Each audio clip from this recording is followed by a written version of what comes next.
God ask of you is faithfulness. 35 years of fighting for the family, standing for the church, laboring to return to a moral and biblically based culture. This is the American Family Association at AFA Today. And welcome to New York. It's Kevin McCullough and the AFA Today studios. Look outside if you're watching on the American Family Channel. A busy Times Square headed into a pretty beautiful fall weekend here in the busiest city in the country, and we welcome you to the Friday edition of AFA Today. Many portions of the week this week have been occupied by a discussion surrounding the memorial, the World War II memorial, and what has happened there in light of the government shutdown. And in just a few minutes, we will hear from Governor Mike Huckabee on that very topic. I am very grateful for his time today and for him making time to be with us. But before we get to that, I want to ask you this question. Do you have a particular story of how God has used AFR Talk or AFA Today or the ministry of AFR in any way in your life? Have you been motivated to become engaged in the issues of the world around us, perhaps even the culture war? Have you been challenged to grow as a believer in Christ because of AFR?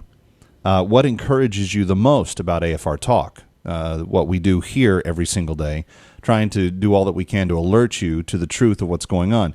If you've got a story that relates to any of those questions I just asked, we are wanting you to share that story with us by calling this number, 800-326-4543, option 8. Maybe you have a specific story about how AFA Today has helped you see the world in a different way than you did before.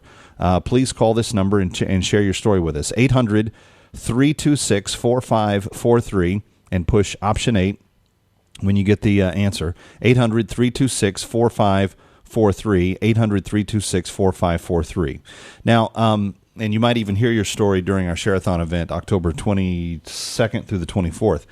Now, I have been battling viral bronchitis all week, and it's interesting when you try to host radio shows and do that simultaneously and battle viral bronchitis. But this morning I had a text from Governor Huckabee, and I knew that it was just important that we have this conversation.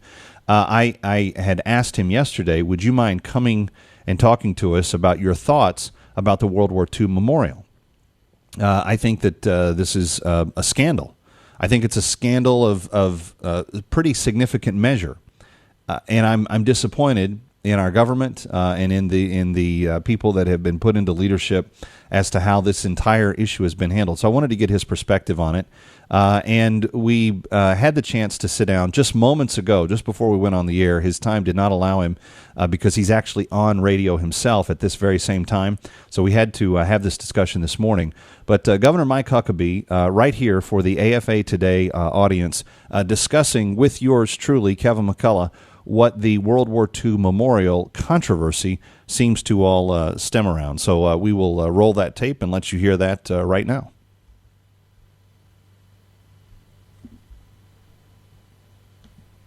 Well, if there's one thing that I have been on the rampage about all week long, and you know this because you've been hearing me day after day after day report to you what I consider to be one of the greatest acts of dishonor to one of the most important sets of people that our nation has ever seen and that we've ever witnessed.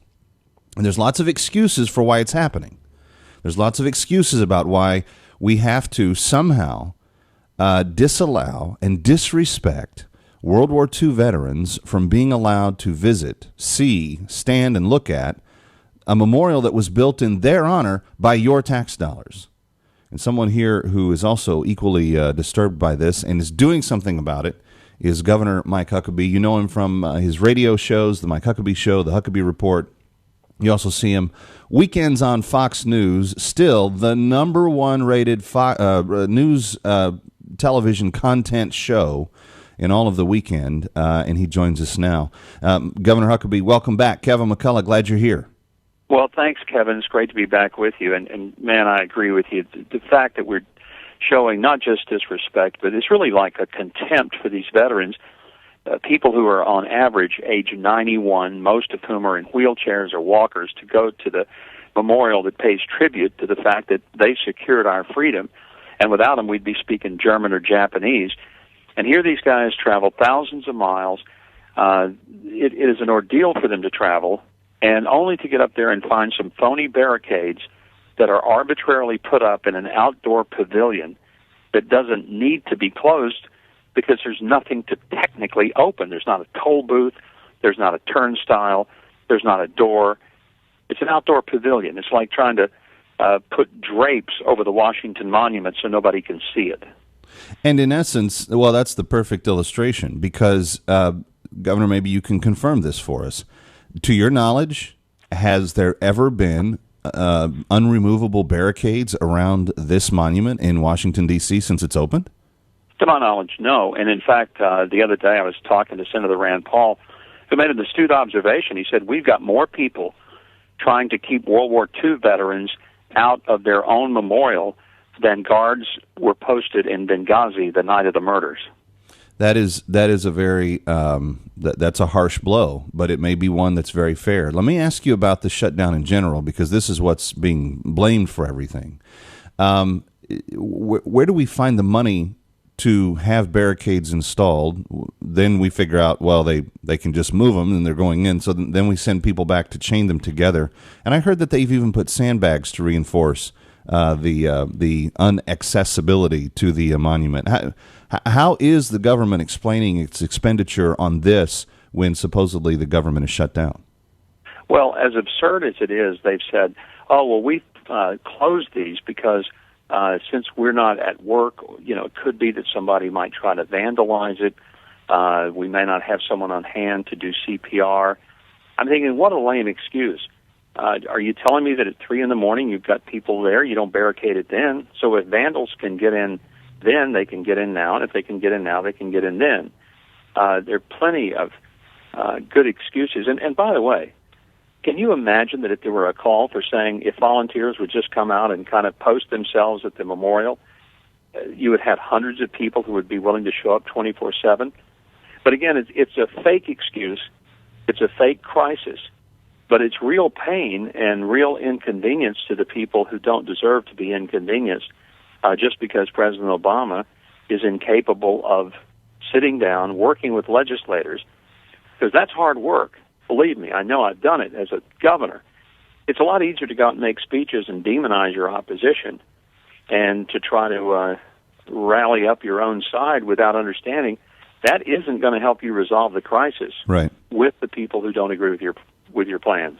Yeah, and for people that have called my show, Governor, and they've said, well, you can really blame Boehner and Obama for this because they're not getting along, therefore it's like their joint responsibility. I see this completely separate. I see how the government continues to function beyond the disagreement as separate actions being taken by the executive branch. What would you say to someone that says that the Republicans are equally at fault in the situation where the veterans are not being allowed to see their own memorial? Well, the Republicans put a bill forth that would have opened up all the memorials, the monuments, and the museums. The Senate wouldn't hear it. They've also put forward bills that would fully fund the VA, the National Guard, the reserves. The Senate wouldn't even bring it up for a vote. Their attitude is all or nothing, now or never. Now, let me say, I'm not letting the Republicans off the hook. I think their strategy in this was stupid. We had the rollout of Obamacare on October 1st. It's proven to be a disaster. But thankfully, the Republicans have rescued the Democrats from having to eat their own cooking and defend Obamacare, because we've made the story about the shutdown, not about the failure of Obamacare.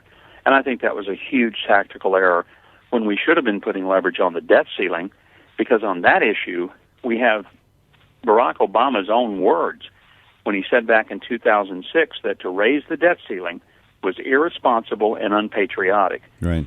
If he wants to own something, let him own his own words and let him defend himself rather than giving him ammunition to attack conservatives.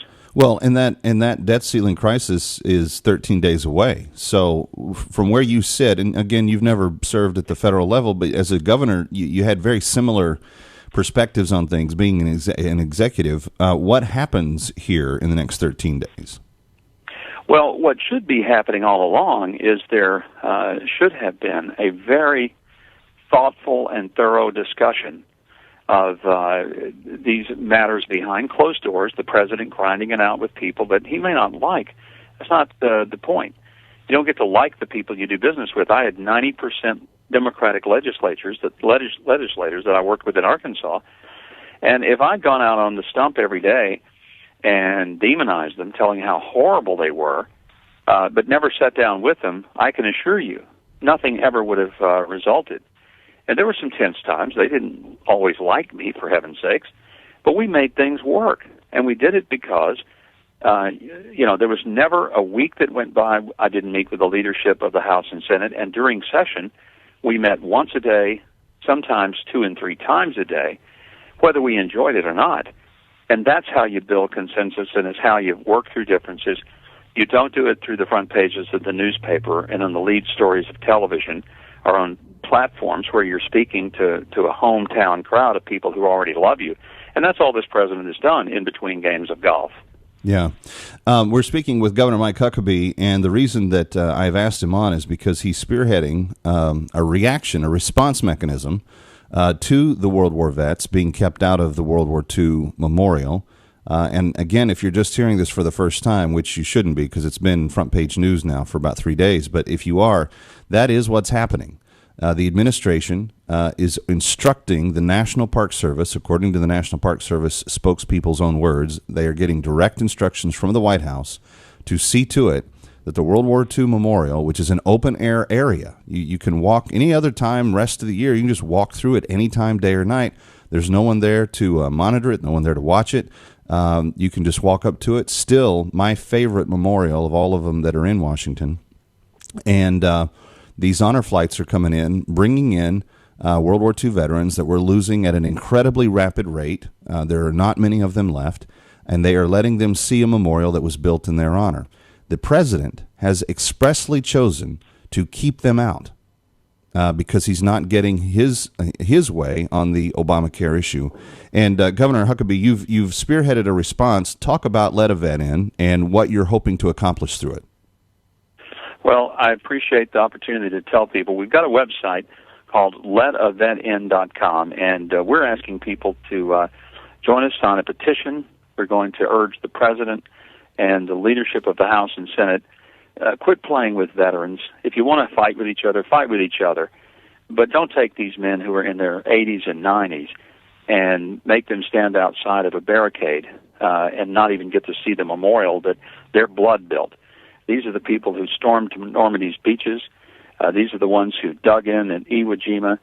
And to make them stand and wait behind some phony, artificial, government-contrived and White House-endorsed barriers at the World War II memorial, it's insulting and disgusting, and Americans shouldn't tolerate it. And if people want to lend their voice of support, it's actually a petition that would urge passage of House Joint Resolution 70. What does that resolution say? Well, what it would do is to say that you're going to make sure that the memorials, the monuments, are all open. These that do not have entrances, because the outdoor memorials and monuments, it doesn't make any sense to artificially close them. So it would just say, let these open memorials be open. Right. Don't come in and arbitrarily close them down. For people that don't understand and haven't been to D.C., it's kind of the equivalent of trying to drape off a piece of a public sidewalk and say, this sidewalk's now closed. Exactly. We're not letting you through it because we're saving money. Well, and there's no money to be saved. They're spending money exactly in order to close it down. Exactly. That's the point. They're actually having to put people on duty to put up the barricades and then to stand there and guard them. That's Governor Mike Huckabee and our visit from just moments before we went on the air today. Kevin McCullough on AFA today. And again, the governor's work is letavetin.com. Letavetin.com. Coming back on AFA today with some updates on this very story. Stay with us on AFR Talk.